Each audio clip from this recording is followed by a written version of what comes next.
Magandang gabi, ngayon po ay araw ng Linggo, June 8, 2025. Update po muli tayo sa lagay ng panahon.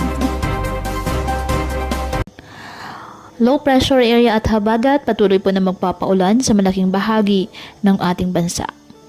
Patuloy pa rin po ang paglapit ngayon ng binabantayang low pressure area sa kalupaan ng Luzon na nasa loob pa rin po ng ating part. Hindi pa rin inaalis ang posibilidad na maging bagyo ito sa mga susunod na araw at papangalanan itong auring ng Pag-asa, ang unang bagyo na mabubuo ngayong taong 2025. Patuloy namang magdadala ng mga pag-ulan ang pinalakas pa ring habagat, particular na sa Mimaropa, Calabarzon, Central Luzon, Metro Manila at sa kanlurang bahagi ng Visayas at Mindanao.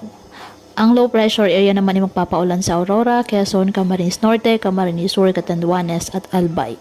Magpapaulan din po sa Metro Manila, Zamboanga Peninsula, Pangasinan, the rest of Visayas, Central Luzon, Mimaropa, Calabarzon at Bicol Region ang habagat na pinalakas ng low pressure area. Patuloy pa rin po na mag-ingat sa mga posibilidad.